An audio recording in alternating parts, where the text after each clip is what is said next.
two coils connected in series have an equivalent inductance of 0.6 henries when connected in aiding. Okay, with equivalent inductance of 0.3 henries when connected in opposing. Aiding లో connect చేసినప్పుడు equivalent inductance వచ్చి 0.6 Henry's ఉంటుంది. అదేవిధంగా opposing డైరెక్షన్లో connect చేసినప్పుడు equivalent inductance వచ్చి 0.3 Henry's ఉంటుంది. ఆ టైంలో అంటే ఈ రెండు కండిషన్స్లో calculate and obtain the mutual inductance of the coil యొక్క మ్యూచువల్ ఇండక్టెన్స్ని క్యాలిక్యులేట్ చేయమంటున్నాను అనమాట ఇక్కడ. ఓకేనా, ఇప్పుడు గివెన్ డేటాలో ఫస్ట్ ఎయిడింగ్ అంటే ఏం అర్థం వస్తుంది అంటే హెల్ప్ ఆర్ అ సపోర్ట్ అనమాట. హెల్ప్ లేకుండా సపోర్ట్ అని వస్తుంది. Okay, meaning. సో ఇక్కడ two coils connected in series, two coils సిరీస్లో కనెక్ట్ అయి ఉంటే, అయితే ఎయిడింగ్ అంటే మీనింగ్ ఇక్కడ సపోర్టింగ్ అంటున్నాం కదా, ఆ సపోర్ట్ అంటే ఏంటి అంటే ఇక్కడ టూ ఇండక్టెన్స్ ఉన్నాయన్నమాట. Inductance 1, inductance 2, L1 and L2. ఈ L1 అండ్ L2 రెండు కూడా స్టార్టింగ్ అంటే ఫస్ట్ ఇండక్టెన్స్ ఏదైతే ఉందో దాని యొక్క డాట్ పాయింట్ అనేటువంటిది ఎంటరింగ్ ప్లేస్లో ఉండి, సెకండ్ కాయిల్ యొక్క డాట్ పాయింట్ కూడా సేమ్ స్టార్టింగ్ పాయింట్లోనే ఉంటే దాన్ని మనం ఎయిడింగ్ కండిషన్ అంటాం అనమాట. ఓకేనా, సో అంటే ఫస్ట్ కాయిల్ సపోర్ట్గా చేసుకొని సెకండ్ కాయిల్ వర్క్ అవుతూ ఉంటుంది అనమాట ఇక్కడ. సో ఇక్కడ సిరీస్లో కనెక్ట్ అయినటువంటి టూ ఇండక్టెన్సెస్ రెండు కూడా ఫ్లో ఆఫ్ కరెంట్ అనేది సేమ్ డైరెక్షన్లో అంటే ఒకటే ప్లేస్ నుంచి స్టార్ట్ అవుతున్నాయి అనమాట.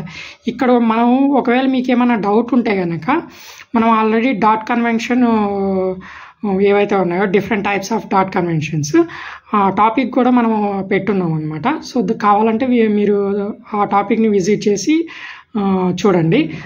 అప్పుడు మీకు డాట్ కన్వెన్షన్స్ అంటే డిఫరెంట్ ప్లేసెస్లో అంటే ఎంటరింగ్ పాయింట్ దగ్గర డాట్ కన్వెన్షన్ ఉన్నప్పుడు ఎట్లా, లివింగ్ పాయింట్ దగ్గర డాట్ కన్వెన్షన్ ఉంటే ఎట్లా, ఒకటేమో ఎంటరింగ్ పాయింట్ దగ్గర ఇంకొకటేమో లివింగ్ పాయింట్ దగ్గర ఉన్నప్పుడు ఏ విధంగా వర్క్ అవుతుంది ఇండక్టివ్ కాయిల్ అనేటువంటిది ఆల్రెడీ టాపిక్ పెట్టుంది. సో దాన్ని మీరు విజిట్ చేసి చూడండి ఒకవేళ ఏమైనా డౌట్ ఉంటే. సో దీంట్లో మాత్రము డాట్ అంటే ఎంటరింగ్ ప్లేస్లోనే రెండు డాట్స్ ఉన్నాయన్నమాట. అంటే ఇండక్టెన్స్కి L1కి L2కి రెండింటికి కూడా డాట్ కన్వెన్షన్ అంటే డాట్ పాయింట్ అనేటువంటిది ఎంటరింగ్ పాయింట్లోనే ఉంది. ఓకే, సో ఈ కండిషన్లో సిరీస్లో కనెక్ట్ అయినటువంటి two coils mutual inductance with individual inductance రెండు కూడా అడిషన్ అవుతాయి అనమాట, యాడ్ అవుతాయి. సో అందుకే ఇక్కడ మనం equivalent inductance L1 + L2 + 2M = 0.6 Henry's. ఎందుకు, ఫస్ట్ ఎయిడెడ్ కండిషన్లో కనెక్ట్ అయి ఉంటే ఇక్కడ ఈక్వలెంట్ ఇండక్టెన్స్ ఎంత 0.6.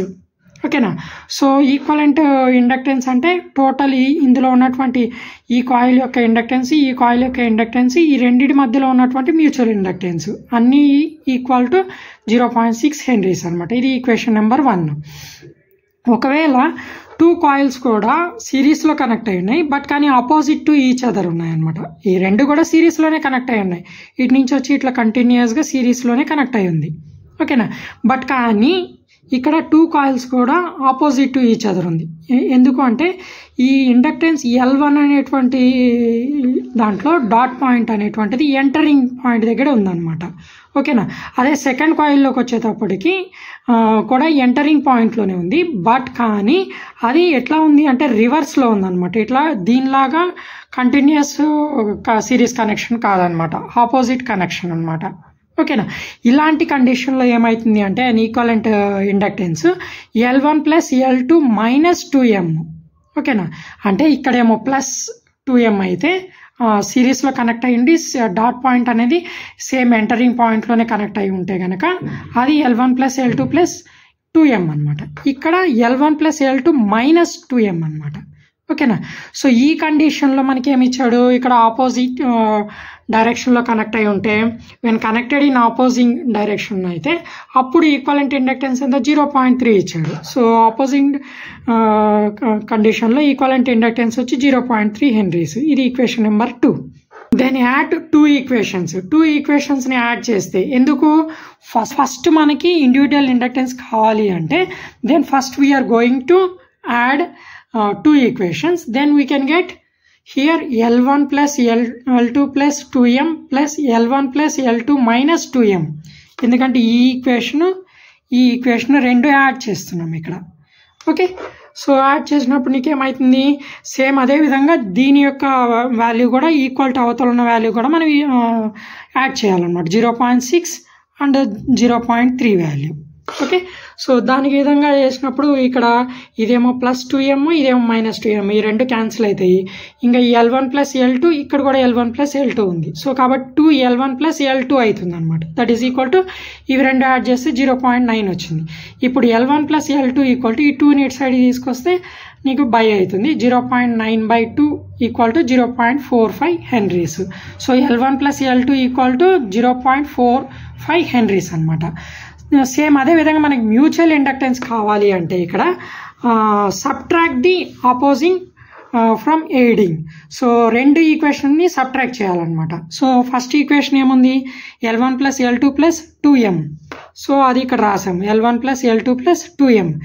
సెకండ్ ఈక్వేషన్ మైనస్ చేస్తే ఏమవుతుంది అంటే మైనస్ L1 మైనస్ L2, ఎందుకంటే మనం సబ్ట్రాక్ట్ చేస్తున్నాం కాబట్టి. ఇక్కడ ఆల్రెడీ మైనస్ ఉంది కాబట్టి మైనస్ ఆఫ్ మైనస్ ప్లస్ అవుతుంది అనమాట. సో అదేవిధంగా minus L1 minus L2 plus 2m equal to 0.6 ఈ వాల్యూ. నెక్స్ట్ 0.3 సెకండ్ ఈక్వేషన్లో ఉన్నటువంటి ఈ వాల్యూ, ఈ రెండింటిని కూడా సబ్ట్రాక్ట్ చేస్తున్నాం. అప్పుడు ఏమవుతుంది, L1 L2 క్యాన్సిల్ అయితే 4m మిగులుతుంది, ఎందుకంటే ఈ 2m ప్లస్ ఈ 2m 4m అవుతుంది. దట్ ఈస్ ఈక్వల్ టు 0.6లో 0.3 సబ్ట్రాక్ట్ చేస్తే 0.3 వస్తుంది అనమాట. సో m ఈక్వల్ టు 0.3/4 చేసాం అనుకో, అప్పుడు ఏమవుతుంది 0.075 హెన్రీస్. ఇదే మ్యూచువల్ ఇండక్టెన్స్. వాళ్ళు క్యాలిక్యులేట్ చేయమనేది కూడా అదే, calculate and obtain the mutual inductance of the coil. So coil యొక్క మ్యూచువల్ ఇండక్టెన్స్ని క్యాలిక్యులేట్ చేయమన్నాడు. Mutual inductance equal to 0.075 henries. Okay, ఇది ఫైనల్ ఆన్సర్.